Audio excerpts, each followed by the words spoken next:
그들이 전에 맹인이었던 사람을 데리고 바리새인들에게 갔더라. 예수께서 진흙을 이겨 눈을 뜨게 하신 날은 안식일이라. 그러므로 바리새인들도 그가 어떻게 보게 되었는지를 물으니 이르되 그 사람이 진흙을 내 눈에 바르매 내가 씻고 보나이다 하니, 바리새인 중에 어떤 사람은 말하되 이 사람이 안식일을 지키지 아니하니 하나님께로부터 온 자가 아니라 하며, 어떤 사람은 말하되 죄인으로서 어떻게 이러한 표적을 행하겠느냐 하여 그들 중에 분쟁이 있었더니, 이에 맹인되었던 자에게 다시 묻되 그 사람이 내 눈을 뜨게 하였으니 너는 그를 어떠한 사람이라 하느냐. 대답하되 선지자니이다 하니, 유대인들이 그가 맹인으로 있다가 보게 된 것을 믿지 아니하고 그 부모를 불러 묻되 이는 너희 말에 맹인으로 났다 하는 너희 아들이냐? 그러면 지금은 어떻게 해서 보느냐? 그 부모가 대답하여 이르되 이 사람이 우리 아들인 것과 맹인으로 난 것을 아나이다. 그러나 지금 어떻게 해서 보는지 또는 누가 그 눈을 뜨게 하였는지 우리는 알지 못하나이다. 그에게 물어보소서. 그가 장성하였으니 자기 일을 말하리이다. 그 부모가 이렇게 말한 것은 이미 유대인들이 누구든지 예수를 그리스도로 시인하는 자는 출교하기로 결의하였으므로 그들을 무서워함이로라. 이러므로 그 부모가 말하기를 그가 장성하였으니 그에게 물어보소서 하였더라. 예수님께서 날 때부터 맹인이었던 한 청년의 눈을 뜨게 해주셨습니다. 정말 기적적인 일이었습니다. 그 당시 사람들이 난생 처음 보는 일이었을 겁니다. 지금도 그런 일은 기적입니다. 정말 센세이셔널한 일이 벌어졌는데요. 그 사건은 바로 안식일에 일어났습니다. 처음부터 우리가 안식일인 것을 몰랐고 다 일이 벌어지고 나니까 그날은 안식일이었다 이렇게 요한이 기록해주고 있습니다. 안식일이면 어땠을까요? 무슨 일이 벌어질까요? 그 맹인이 눈을 뜨는 그 일을 가지고 안식일에 일을 했다라고 지적하는 사람들이 있었다는 거죠. 모세율법에 따르면 그것은 일이 아니었을 겁니다. 범죄가 아니었을 겁니다. 그런데 시간이 지나는 동안 장로들의 유전, 바리새인들의 무슨 규정집, 안식일의 시행규칙 이런 게 부록으로 많이 붙어가지고 그것을 기준으로 할 때 이것은 죄다 이렇게 주장하는 것입니다. 그런데 어떤 사람은 아니 하나님께서 어떻게 죄인의 기도를 들으시겠냐. 그는 이게 범죄한 것이 아니다. 하나님께서 들으시지 않았냐. 그렇다면 그는 선지자인가? 이렇게 말하면서 바리새인들 중에 아주 심각한 논쟁이 벌어지게 되었습니다.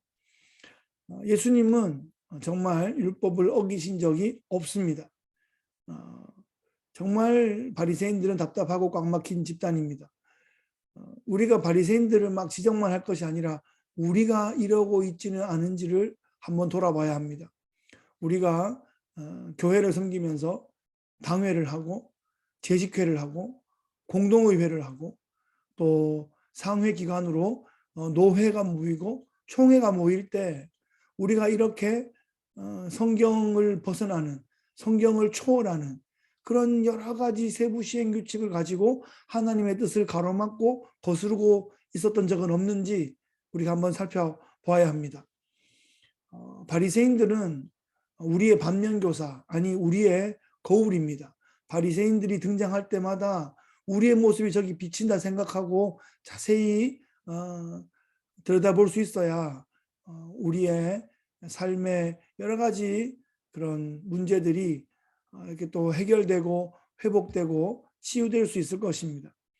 성경에 나오는 많은 사람들과 그룹들 중에 바리새인들이 아마 우리와 가장 성정이 닮은 그룹일 것입니다. 바리새인들이 은혜 앞으로 나올 수 있어야 복음이 제대로 작동되고 열매 맺을 수 있을 것입니다. 예수 믿은 지 오래되는 장로교인들이 매일매일 말씀 묵상의 은혜를 경험할 수 있게 된다면 그 공동체가, 그 지역사회가 놀랍게 은혜로 역전되고 변화될 줄을 믿습니다. 날 때부터 맹인이었던 사람은 완전히 딴 세상을 살게 되었습니다. 빛을 보고 빛을 통해서 사물을 보고 사람을 보고 또 거울을 통해서 자기의 모습을 처음으로 보았을 것입니다. 정말 신비롭고 하늘을 날아다니는 것 같은 기분이었을 것 같습니다. 그는 지금 자신이 날 때부터 죄인이었던 것이 아니고, 이것이 부모의 죄 때문에도 아니고, 이것은 하나님의 영광을 위한 통로였다 하는 것을 듣고 경험하고 알게 되면서 그의 인식이 확 바뀌게 되었습니다. 그렇게 낙심하지도 아니하고 그렇게 원망하지도 아니하고 이제는 하나님의 영광을 경험한 사람으로서 그 영광을 선포하는 사람으로 살아갈 수 있을 것이기 때문입니다. 그는 이런 상황 가운데, 이런 일련의 상황 가운데 예수님을 선지자로 알고 믿고 고백하게 되었습니다. 단지 그가 눈을 떴기 때문에만 아니라 그가 눈을 뜨기 전과 눈을 뜨게 되는 상황과 그 이후의 상황들을 다 살펴볼 때 예수님에 대한 그의 인식이 점점 발전하고 있습니다. 이 사람은 반드시 후에 예수님의 그 구주 되심과 주님 되심을 믿고 고백하였을 것이고, 아마 예루살렘 초대교회에 아주 소중한 부분에서 쓰임 받았을 것이라 믿습니다. 왜냐하면 이 글을 쓴 요한이 이 사건이 있은 지 60년 뒤에 이 복음서를 쓰게 됩니다. 그때 굳이 이 사건을 남긴 것은 그 사람이 이 놀라운 간증을 통해서 정말 귀하게 또 쓰임받고 또 초대교회에 요긴한 인물로 쓰임받았을 것으로 그렇게 기대되고 예상됩니다. 처음에는 미약하지만 점점 깨닫고 점점 배우게 되면서 우리의 지성이 열리고 우리 영성이 열리고 그렇게 성장해 나갈 것을 우리가 기대합니다. 우리가 어떤 영혼을 처음 얻어서 그가 예수님을 알고 믿게 되었을 때 그 영혼이 예수님을 만나고 점점 조금씩 변화되고 성장되어가는 모든 과정을 우리 함께 지켜보고 또 격려하고 응원하며 그렇게 영혼들을 섬겨 나가야 할 것입니다. 예수님이 우리의 눈을 뜨게 해주신 구원자시라는 사실을 우리가 꼭 기억해야 합니다. 우리는 원래부터 어른이 되어서 짠하고 나온 것이 아니라 예수님을 처음 알게 되었을 때 아주 미약하고 미숙한 모습이지만 예수님께서 기뻐해 주셨고 기다려 주셨고 계속하여 우리를 이끌어 주셔서 이만큼 성장할 수 있게 되었습니다. 우리 교회도 아직 어리기 때문에 여러 가지 부족한 모습들이 많이 있지만 우리에게 생명을 주신 그 하나님을 우리가 믿고 의뢰하면서 믿음으로 한 걸음씩 한 걸음씩 이 광야의 길을 걸어 나간다면 하나님께서 약속의 땅으로 반드시 우리를 인도하실 줄을 믿습니다.